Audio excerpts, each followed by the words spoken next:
तर पहा या ठिकाणी आपण हे 3 वेगवेगळ्या काळातील वाक्य इंग्रजीमध्ये बदलणार आहोत, तेही अतिशय सोप्या पद्धतीने. पहा, पहिलं वाक्य आहे रविराज पत्र लिहितो.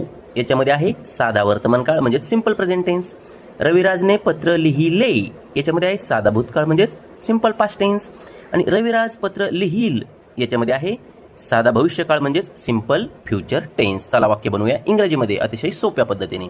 पहा काय करायचं आहे, रविराज पत्र लिहितो. पहिल्या शब्दाला द्या 1 क्रमांक, नंतर जा शेवटच्या शब्दाकडे डायरेक्ट आणि इथं द्या 2 क्रमांक. इथून मागे उलट क्रमाने क्रमांक द्यायचे असतात, इथं 3 क्रमांक. आता जसे क्रमांक दिले आहेत तसे शब्द खाली घ्यायचे आहेत इंग्रजीमध्ये. बघा रविराजसाठी आपण घेऊया RAVIRAJ रविराज. आता लिहितो, लिहितोसाठी राईट्स WRITES राईट्स. आता एक गोष्ट लक्षात घ्या, लिहिणे म्हणजे राईट, परंतु इथं राईटला यस प्रत्यय लागलेला आहे, कारण सिंपल प्रेझेंट टेन्समध्ये जर करता हा तृतीय पुरुषी एकवचनी असेल तर मुख्य क्रियापदाला यस किंवा यस प्रत्यय लागतो, ही गोष्ट लक्षात असू द्या. आणि चला 3 नंबर आहे पत्र. पत्रासाठी अ लेटर. चला पहिलं वाक्य झालेलं आहे. दुसरं, आता इथे रविराजने पत्र लिहिले सिंपल पास्ट टेन्स साधा भूतकाळ. बघा रविराजने 1 क्रमांक द्या, डायरेक्ट शेवटच्या शब्दाकडे जा, इथे 2 क्रमांक आणि उलट क्रमाने क्रमांक देते इथं 3 क्रमांक. किती मोठं वाक्य असू द्या आपण या पद्धतीने बनवू शकतो.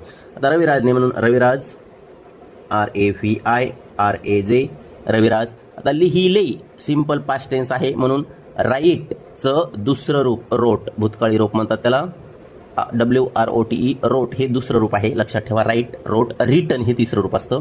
आणि पत्र अ लेटर ER आहे, समजून घ्या.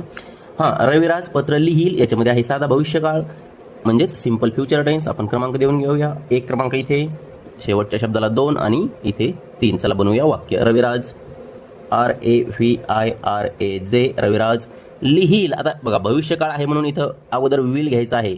बरेच जण म्हणतील इथं विल का घेतलं, तर विल घेतल्याशिवाय या वाक्यामध्ये भविष्यकाळ आहे म्हणजेच फ्युचर टेन्स आहे हे समजणार नाही. तर बघा इथे लिहिलसाठी आपण अगोदर विल राईट घ्यायचं, विल राईट.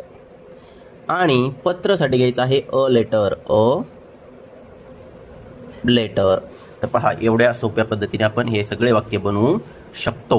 व्हिडिओ आवडला असेल तर तुम्ही तुमच्या मित्रांसाठी शेअर करू शकता. धन्यवाद.